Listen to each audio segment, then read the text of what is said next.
Good day, hi, and welcome. Right now, there's a sacred meeting taking place. Well, that's my buddy. Uh, should be in a meeting with one of our clients today. So, I'm not sure what time you're getting here. So, there doesn't appear to be any Marvin excursions in here, so that's good. But I gotta find them. I'll sit over in this chair here. I'll sit in the rocking chair. I haven't sat in the rocking chair in about 2 weeks. But what I'm looking for is this stone? No, that's not stone. I brought down my tool bag with like miscellaneous tools in it, but I miscellaneously misplaced my one of my files. All right. Okay, so it's not in there. Like that's like the possible bag. I have a lot of possible bags. I really got to sort out my tools in such a manner, like when I grab this, okay, this is this, this is this, this is this, and I mean, I just kind of throw everything into crates and stuff like that. Like I have, for example, this is another like my possible tool thing, but I've got. Open the door, get some air. Where's my size over there? My size over there. I got like did a little bit more cleaning. Well, I did clean up a bit. I got my sai sharpened up, ready to go. Oh my god, that's cold on hands. That's cold on hands. That's really cold. That's Grim Reaper cold. Maybe. Anyway, yeah, we're not even gonna go there. So I gotta bring my brush cutter. Where's my brush cutter? He's on the ground there. Oh, am I gonna have to grab the whippersnapper too? Got my two smaller Grim Reapers. Got the two of them. They're sharpened up, ready to go. Put them there so I can stub my toe on those. Yeah, that wouldn't be good. This here, all my files and everything are in here, so that's how I keep that thing running. And then I'm going to have to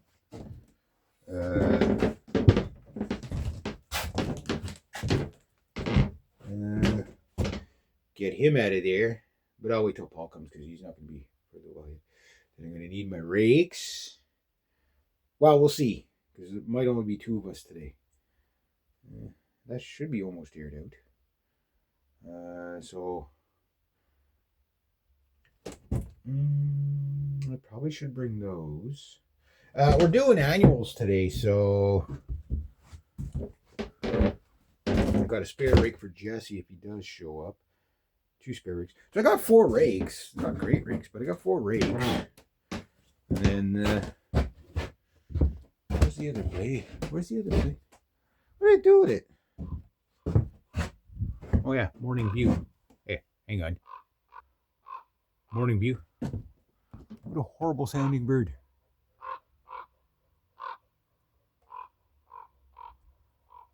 Always like the sound of their wings though. It always sounds like they're flying with such dude, I gotta get somewhere. What was it coming over here for? Okay, now I'm just aimlessly rambling. Me aimlessly rambling. While I'm aimlessly rambling around the port. No, I was looking for. Oh yeah, there you are. You're in there. So, I should bling blow blades. Bling blow. I'm going back in the house because I can't speak right. All right. So. All right.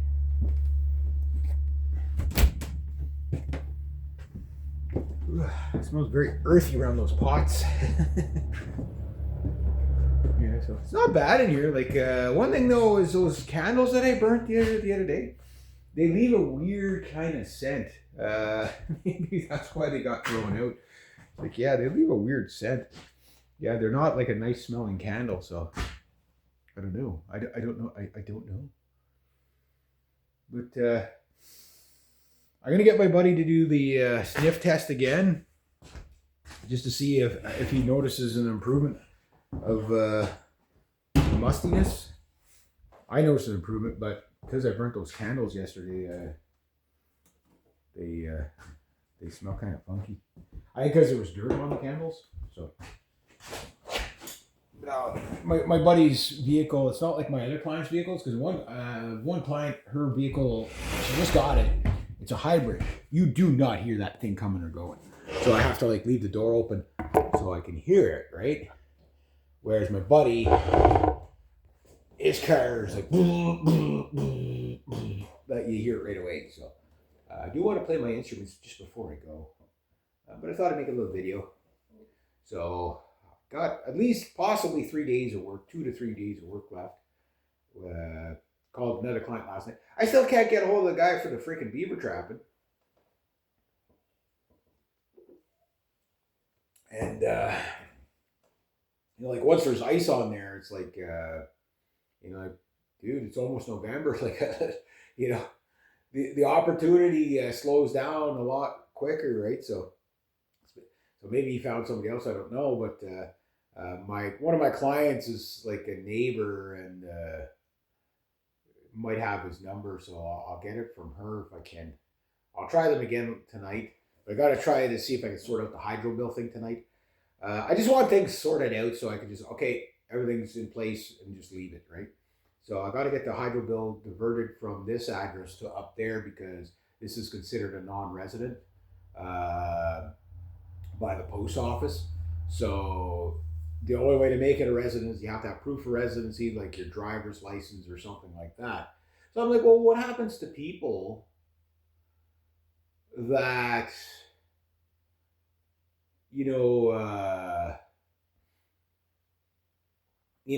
don't have driver's license and stuff like that? Like, how is a hydro bill not a proof of residence?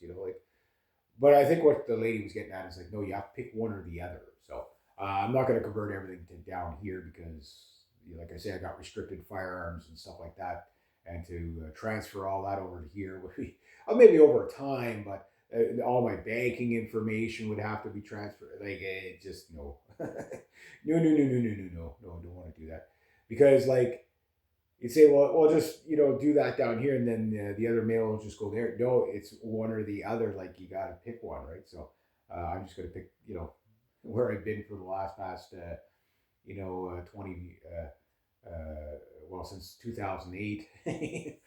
Where I spent most of my life, the house I spent most of my life in, I'll just leave it there.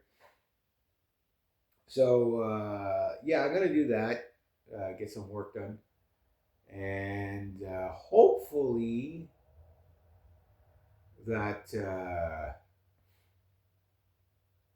my goal is that if I can get the end of October, like a full income, which I won't have a full income by the end of October, but partially full income by the end of October. That sets me up good for November, but November I think is going to be kind of skimpy.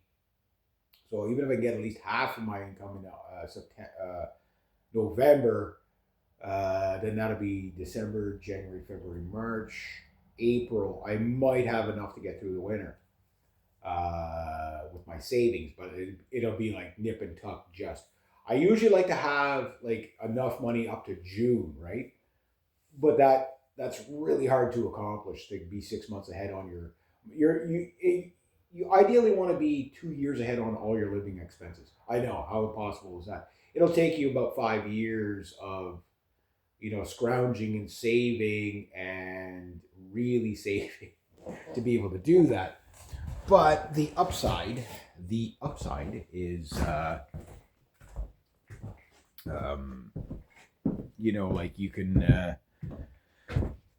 do that. I'm just gonna open the door. It's a little bit chilly, but it's like I don't smell like mustiness or anything like that. The basement's dry again, so that's good. With freaking candles, I'm gonna have to wash them before I burn them. It's like, holy jeez. Yeah, that's what it is. It's these right here. Yeah, that's what it is. Yeah.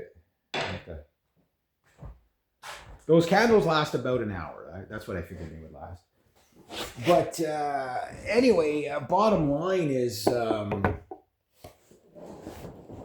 yeah, if I can keep working, like if I make half my income in November, that would be good. If I can make half my income again, or as much as I can in December, then that could push me. I won't have to touch my savings till say January, February, March, April, May, and then by May, usually money's starting to come in again. But if I can get the overlap to June, uh, that's fantastic. This year, I would have had an overlap till August, uh, but then my car broke. You know, and then of course there's this, so little extra expense here. But I also paid off my credit card debt too. So right now, zero credit card debt. I can't start accumulating debt till probably about March. Like you know, if I have to, because I like to be able to sit out. Like if I'm gonna have to go to the bank anyway for the hydro bill, that's one thing. But I can go to the neighboring town and pay it through the bank there. But I'd rather do it through the teller because then I could pay with cash and I don't have to touch the savings in the bank, which is about $3,000 or so. All my insurances and everything are paid, and then as soon as we hit January 1st, then I start, okay, well, the money I have saved for my car, I have to think of my insurance policy and and all that. My buddy's thinking about selling his car, but I'm like, it's like, it's a good car, don't get me wrong. You guys seen it on the channel. It's that Honda, it's 2007 Honda Civic, but it's 2007, right? So I'm just like,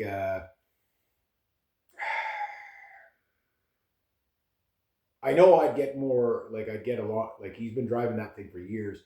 It's a good, reliable car, but it's a 2007. So if it was like $500, yeah, I'd buy it. But like he can get 1,500 for it all day. He could probably get 2,000 for it easy, but that would take up.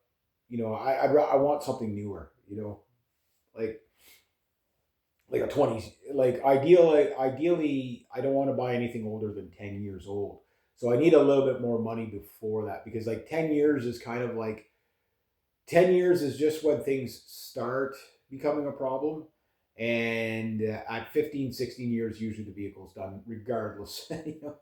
Unless you kept it in the garage that entire time, with minimum mileage. Like there's another Honda Civic out in the neighboring town. I think they want like 6,500 for it, and it's a 2012 or 2014, something like that.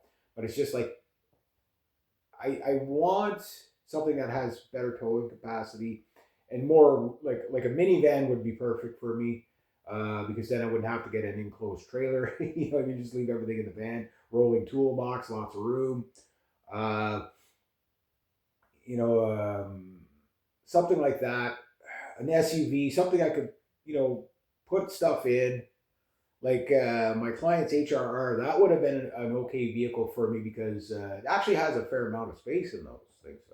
Like it has more space than my cars did, and it's easier to load and unload. You got a big hatch in the back, so it's kind of like a van, but not really. But like I would have had to got that for like $400 or $500, and hopefully I'd get another year out of it. But the thing is, it had a leaky gas tank, and she was putting money into it every month. It's at that point. I can't remember what year that thing was. What did she say it was? Anyway, doesn't matter. It's off the road. But the thing is I'm willing to do without, and like my clients and stuff like that. Like I understand they're like it's a burden on them too to have to come and get me and stuff like that. But it's also I'm a useful person to have around. So you know, so the advantage of that is that it allows for people to tolerate, uh, you know, waiting. Like I mean, when my mom's minivan broke down, and I was driving that, God rest my mom. I drove that for like a year and a bit, almost 2 years, I think, and then it broke down, and I think it was like 6, 7 months before I found another vehicle. But the next vehicle I found was my red truck, I think. No, it was the CRV, and that thing I got 4 years out of that, and then I got the red truck. Well, I had the CRV and the red truck at the same time. It's just I couldn't drive the truck in the winter, so I had to drive the CRV, and then you know, uh, having two vehicles at the time, I was able to swing it because A, the vehicles were cheap enough, and B, the the truck was making me a lot of extra money because of that 8 foot box. That thing was so useful. It was like I was doing scrap metal. Well, you guys remember I was doing scrap metal almost every week with it, right? So I had Paul's little trailer, the 4x8 trailer. I'd have about a ton in that thing, and then about 1,500 pounds in the back of the truck. So that thing was only 2 wheel drive, right? And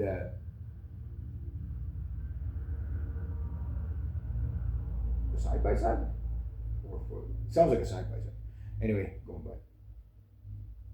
But anyway, the bottom line was it was just really it was really like a good setup, because I didn't need to drive the truck every time because although I preferred the truck, it was just the thing is that it was more expensive to drive. But when I didn't need the truck, I would take the car, but it wasn't a four. If it would have been a 4x4 truck, that would have been like the, like the ultimate motorized wheelbarrow, right? And then after that, I ended up with the white Dodge, aka Brutus, and I got him for 1,500. But he was really expensive to run because you got the engine was past its max efficiency. It was a powerhouse of a truck, and there was a lot of good stuff on it, but the rust was there, the dents. I didn't care about the dents, the door flying open all the time. I miss that truck. That truck was a character and a half for sure. And then after that, I had Thunder, and which I still have Thunder, but to fix him up. I was looking underneath them the other day. The boxes and all that's still good. So like I mean, I could sell just the box for probably 1,500 for somebody who really wanted, but I'd sell the whole truck. You know what I mean? Like, okay, yeah, come get the whole truck. Uh, just because I don't want it sitting there any longer than I have to, because I still got to get rid of the boat and the other, possibly get rid of my uncle's truck. But there's only one or two people I'd get rid of that to. They have no place to put it where I can store it. You know what I mean? And work on it. So maybe next year I build a small little garage or whatever, and I'll bring everything down here. But like I need a significant raise in income to be able to do stuff like that. Like I can't, I can't just like build a house. I can't just like renovate this place. You know what I mean? Like I can't just build new barns. You know what I mean? Like I just can't do that stuff. You say, well, we can go to the bank and get loans. Yeah, but my income's not consistent enough. If they would give me the loan, like this time of year, my income's not consistent, right? That's why I try to not borrow money as much as possible. Otherwise I would have bought a new vehicle years ago and say, okay, you know what? It's going to make me enough money that it'll pay for like you have to make the value of the vehicle about 4 times before you make money off a vehicle, right? Now, if you pay full price for a vehicle, i.e. brand new, that vehicle will take you years to by the time it pays itself off, it's done. You know what I mean? Like there's a friend of mine, he bought a brand new Dodge base model, Dodge Ram 1500 base model, and it came up around 60,000. it turns out to about like $900 a month or something crazy like that. Like I don't know how the hell he can make the payments. He's got 5 kids. Uh, mind you, he makes better money than me because he runs heavy equipment and stuff like that. But I'm like still, and he didn't put much down on it. He put the bare minimum down on it. I think a trade in with his other truck and whatever. So, and it was still $900 a month for that thing. I'm like, that's impossible. You know what I mean? Like, there's many months I don't even make that much. I got a really shocker. Like, okay, guys, when you realize you're old is when you get mail that pertains to your pension. It's like, hi, Mister, such and such. This is what you've made since you started the workforce in 1991, and it's like there was a lot. Those were low. I'm just like, how am I even still alive? I am the epitome of working class poor, and there's many years where it doesn't show any income, and I'm like, okay, why does it? And like they show you your contributions to Quebec pension plan and stuff like that. And there's some years where it's zero. That's because I was living in Ontario, right? It's like, okay, 90. Oh, okay, yeah, this is what happened. So zero, zero, zero. And then the Canada pension plan one, I haven't received that yet. But how much I paid into both. But right now, okay, hold on to your hats because I'm eligible for, if I take a pension at early, I think I could do it at 55 or something like that. I'll get like $190 or something. But if I hold out to 65, I get $220 right now. Yeah, I don't know if that's per week or whatever, or per month, but it's like, yeah, I'm gonna die. I'm on the work till you die program. Like, you know what I mean? Like, it's like, yeah, that's not even gonna be there. It's not even gonna be there. And then if you add in my other retirement savings plan, there might be 19 or 20 grand there. I haven't gotten a statement from them in a while. Maybe they lost it all again.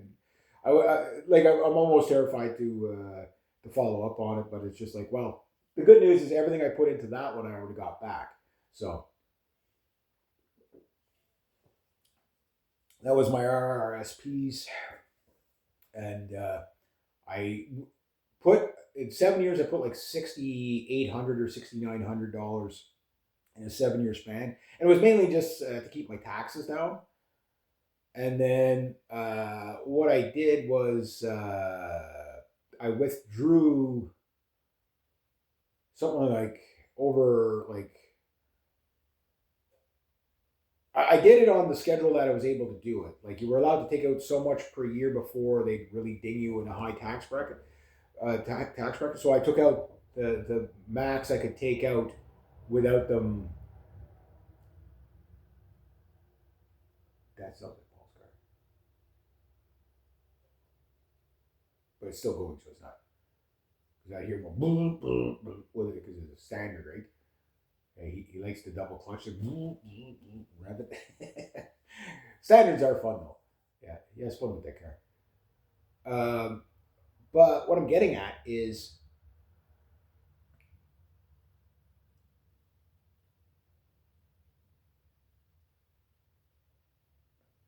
that could be it.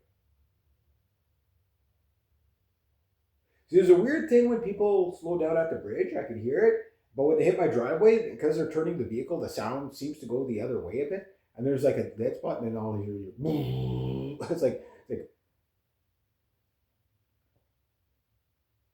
no, okay, that's not it. So, but anyway, yeah. So the point I'm getting at is that yeah, like I don't make enough money to be able to do reliable payments. Now, you'd say, yeah, but look at all the money you put on your credit card. Yeah, I did do a lot on the credit card, but that's when the money was flowing. So like for me, and the last time I walked into a dealership, I said, look, I want to buy something, but I can't have payments more than $200 a month, period, full stop. And the lowest was like 600. I'm like, okay, that's a long way from, you know, like I said, 200. Did I stutter? You know what I mean? And it's like, but what they try to do is like entice you with the shiny objects. Like, well, we'll see. And then it's okay, we'll come out to this. Okay. So, because I was looking at a GMC Sierra raid cab, 8-foot box, but it was a 2-wheel drive. And I was just curious. I wasn't going to buy it because I was like, no, I need 4-wheel drive. I could, I like the raid cab. I don't. I can live with a raid cab. I can't live with a 2-wheel drive, rear wheel drive. Like I know there's some guys that get away with it, but if you go where I go, you're going to be stuck. You know what I mean? Like my clients, they live in, you know, uh, there's a hill, there's a divot, there's no run to get going. Um, like my CRV, that thing never got stuck. That thing was a tank.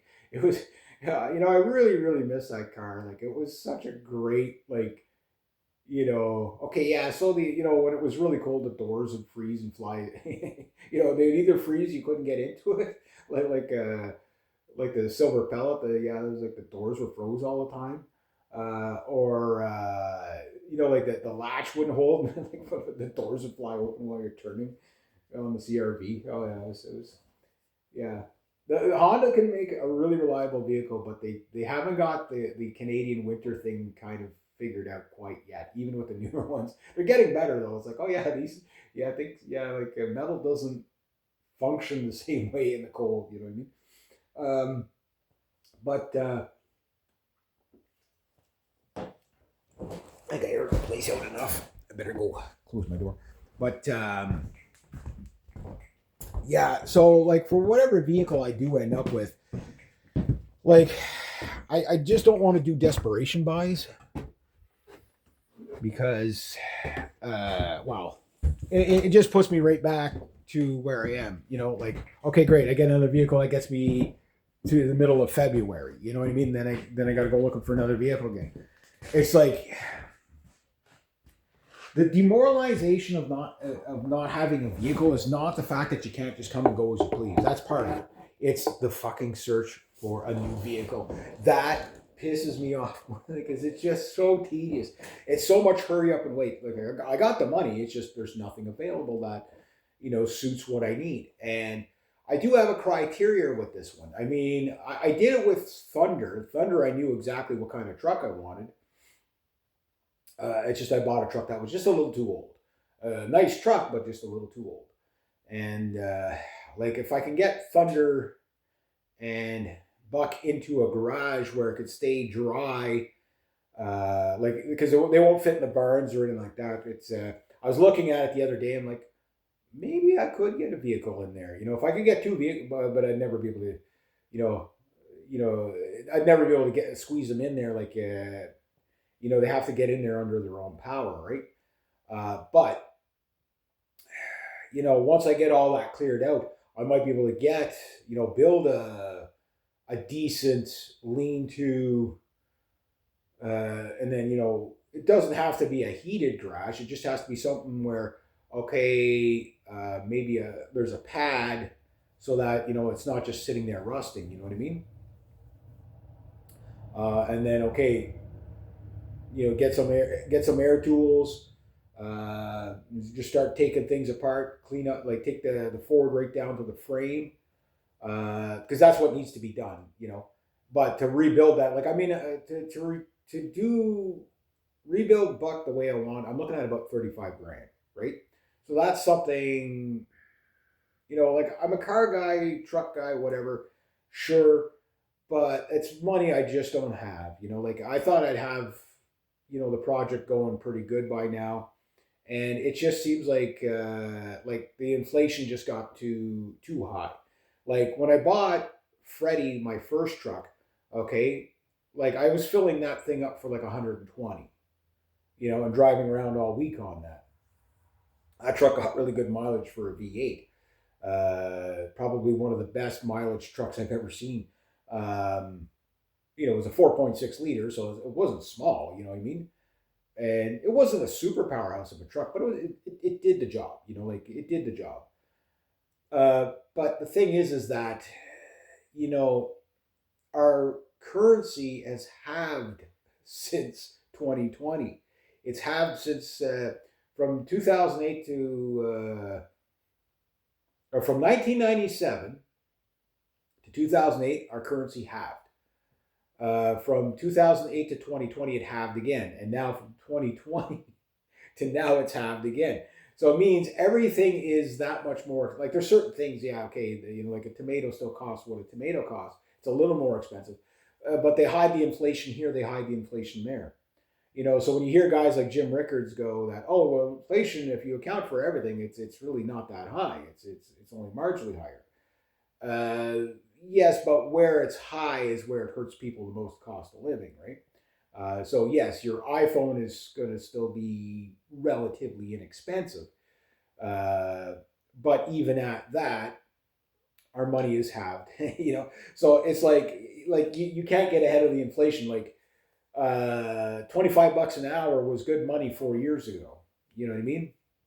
Now it's like 12.50 an hour. You know what I mean? Like for what it buys you. You know what I mean? Like maybe that might be not 100% correct across the board, but for the most part, yes.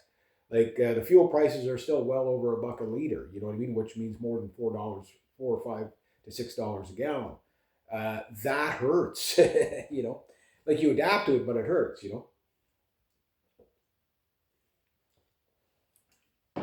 And the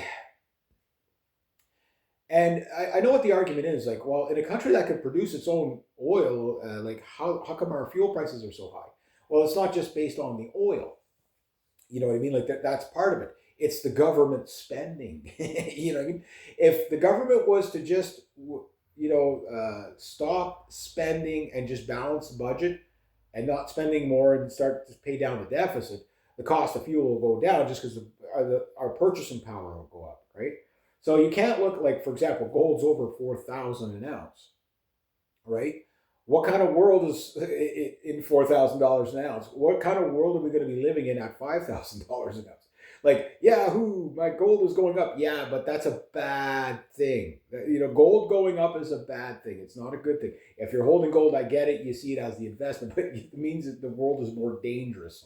It means your purchasing power is leaving, and you got to think about how fast that gold has went up. And like, okay, like 3 weeks ago or a month ago, 2 months ago, whatever it was, we were at $3,200. It's gained $800 in like 2 months. That is crazy. I remember back in the early 2000s, uh, I, the Hibernia plant was opening up. My buddy he said, yeah, he goes, I bought shares in Hibernia, which is an oil rig that was off the coast of Newfoundland and Labrador. And it was $5,000 for a share, right? At the buy-in, he was able to, he had connections, he could do it. And gold was still around $80 an ounce or 180 an ounce or whatever it was. And one of my coworkers, Kenny Miller, I miss that guy. I hope he's doing well. He was quite the character. I used to call him Big Bird.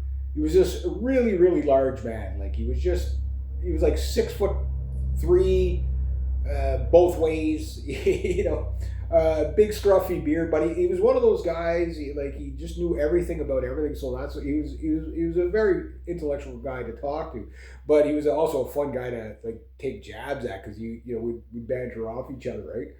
But we'd always talk about gold and stuff like that. And, I was like, yeah, now I think it's the time to buy in because it had went from something like 180 to like 270 or something like that. And it was like in a very short amount of time. It was just this big spike in gold. And I'm like, oh, geez. And silver was still like, I don't think it was like $3 an ounce or something like that. It was silver though, which I have a little bit of silver. I don't have any gold, but I have a little bit of silver. And I have a very smart silver. Uh, I don't have silver ounces. I have 20 for 20 coins. And I don't know if you can still find those anymore. People bought them and then they started to flip them, right? They'd sell them for like $26. But legal tender, 20 for 20 coin, you could never lose on the Canadian Maple Leafs. That's what I got. I got to see if I could find some more for that. Because the silver is like I worked it out. It was about a quarter of an ounce. So you were on the silver, you weren't making money, but on the 20, it was a 20 for 20, $20 bill, $20 coin. And I got a bunch of them anyway. And then silver went to something like $45 an ounce. And my aunt sold some, and I told her you should hang on to it because it's going to rocket to the moon. And now I think it's somewhere around 70 or 80. But silver's heavily, heavily repressed, right? So I know it's kind of a long way from the conversation of vehicles and stuff like that, but what I'm telling you is you can use that even with the manipulation on gold and silver, what it should truly be at. You know what I mean? And silver is going to go through the roof for a couple of reasons. Number one, just because silver being backed by, or like, backed against the dollar, the dollar's losing value, right? Everybody's currencies are losing value. Hence why silver is going to go up, gold's going to go up. That's your purchasing power leaving, right? But that said, silver is also going to have like electronics and stuff like that.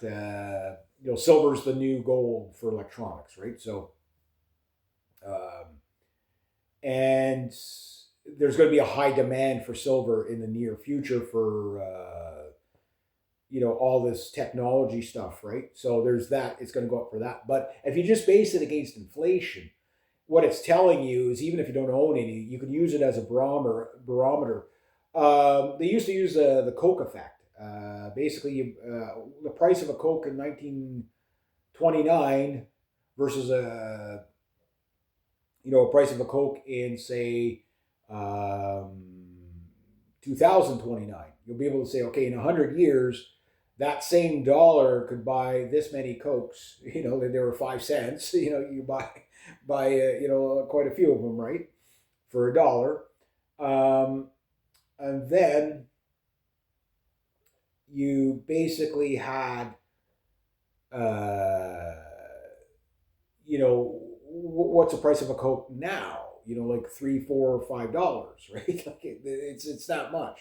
I think they're $4 a piece there for I don't know what the actual,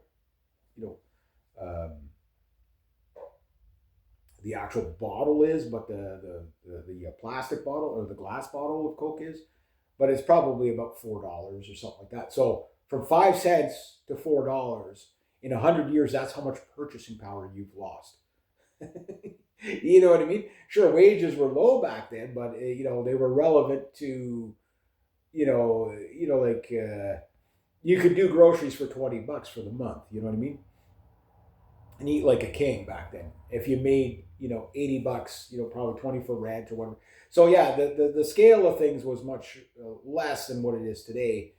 But the times have always been hard. Like wages have always kind of stayed a little bit behind the value of the currency, and I think there's a reason for that, other than just greed. That it's just like, okay, yeah, we can't have people burning through too fast, or else we won't be able to make profits that we want to make. So it gets complicated, but you get the idea.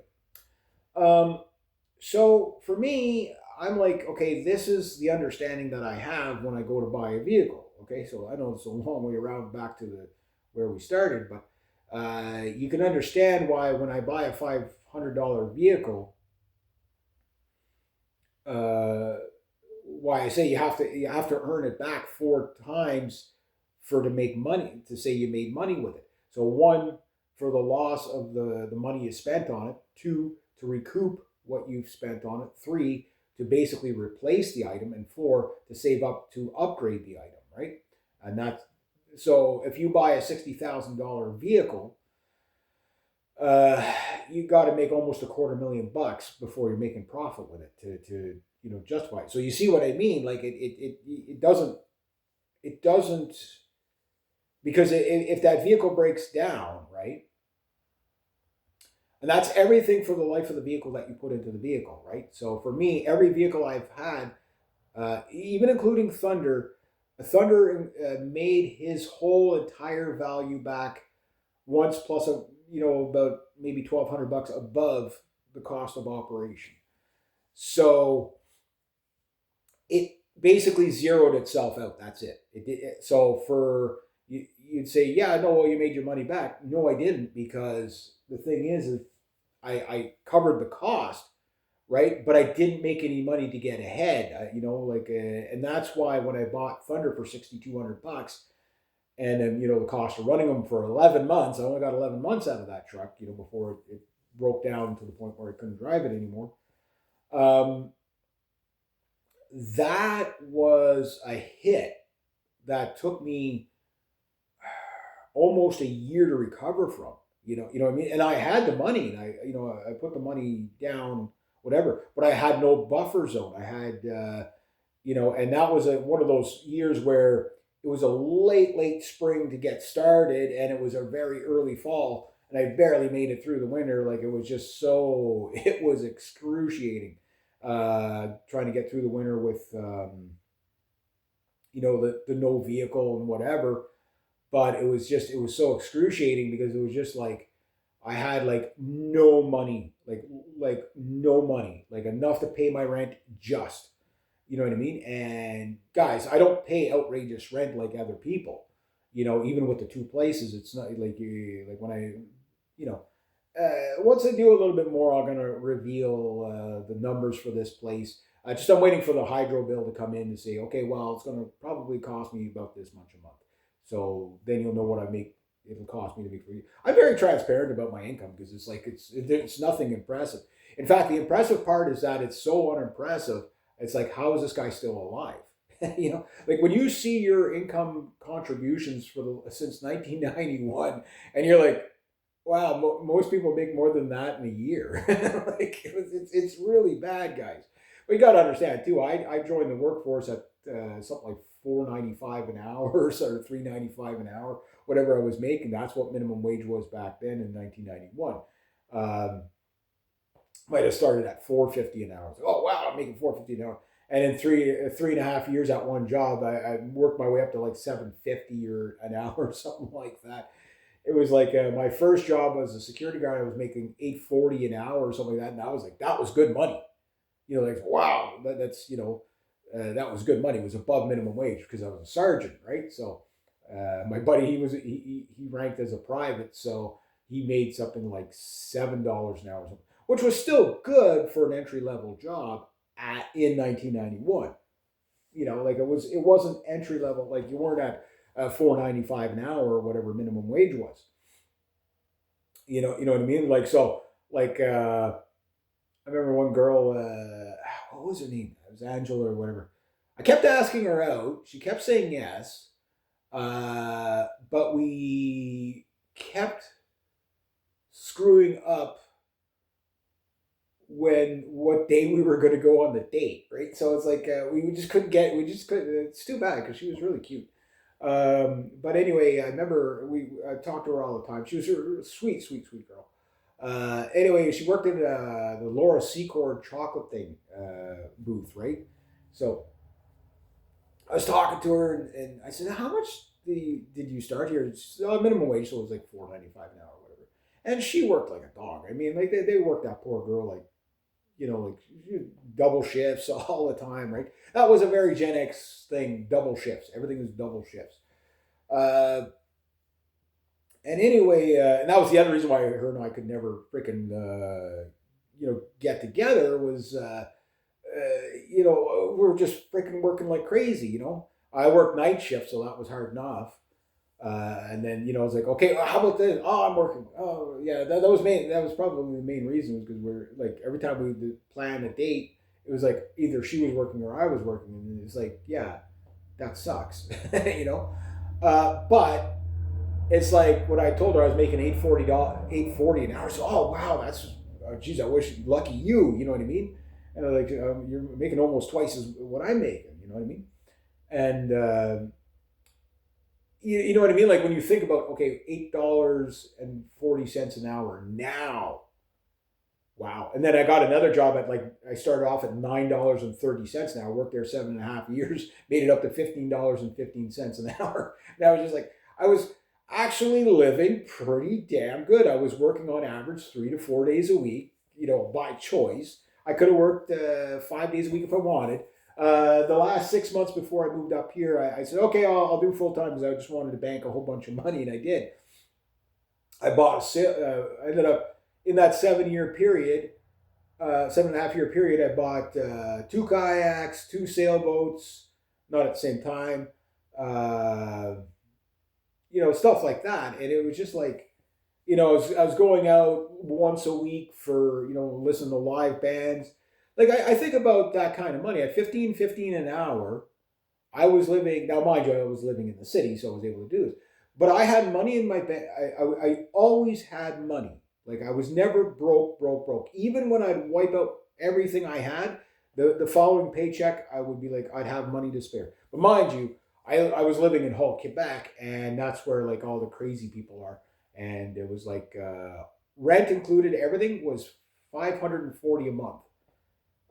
It was all inclusive. Heat, hydro was included.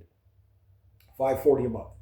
And I was bringing home about $1,600, and I always had at least 200 or so, 200 to 400 of savings. Oh yeah, and I bought my Gibsons, and I bought 9 or 10 guitars. Like I spent a lot of money, not a lot of money, like not big money, like house money or brand new vehicle money. But at the time, I didn't need a vehicle in the city anyway. You know what I mean? I just like it was just an expense I didn't need. You know what I mean? Pretty much anything I wanted to go to was within walking distance, cycling distance, or bus distance, and no problem, right? But I think about, okay, 15 an hour, and I'm making 25 to 30 an hour now. Could I do? I can't live the way I did at 15 an hour. Like, let that sink in. That is crazy. Like making almost double the money, and I'm scraping by, and I don't go out once a week to catch live music, and once a week to have supper with my friends, and it's that great. That's what's happened to our purchasing power. Wow, when you put it into perspective like that, that's crazy. Guys, what kind of world are we going to live in at $5,000 gold?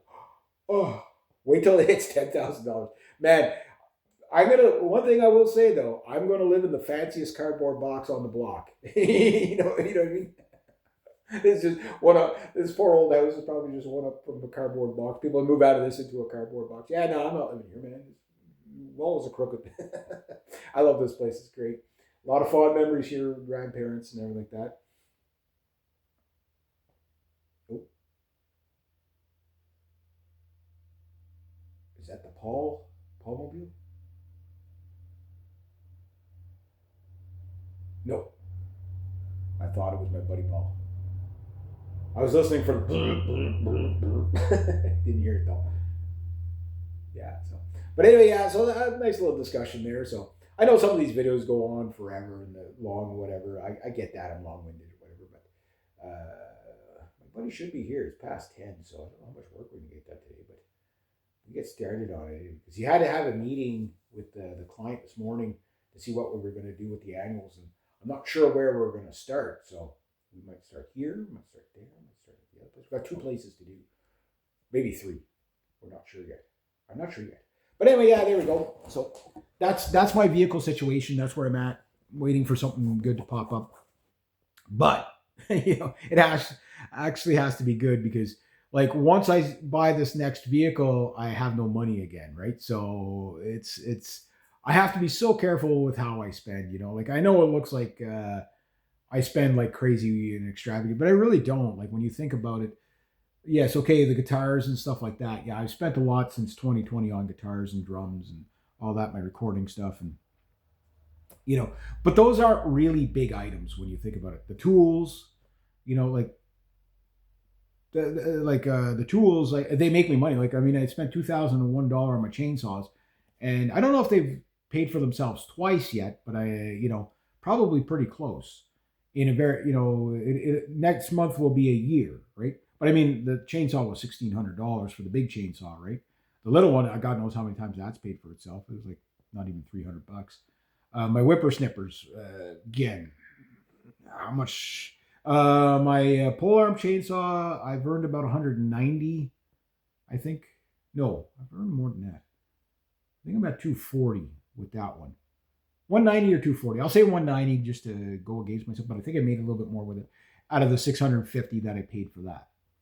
And I got that this year. But my brush cutter is already paid for itself and both blades.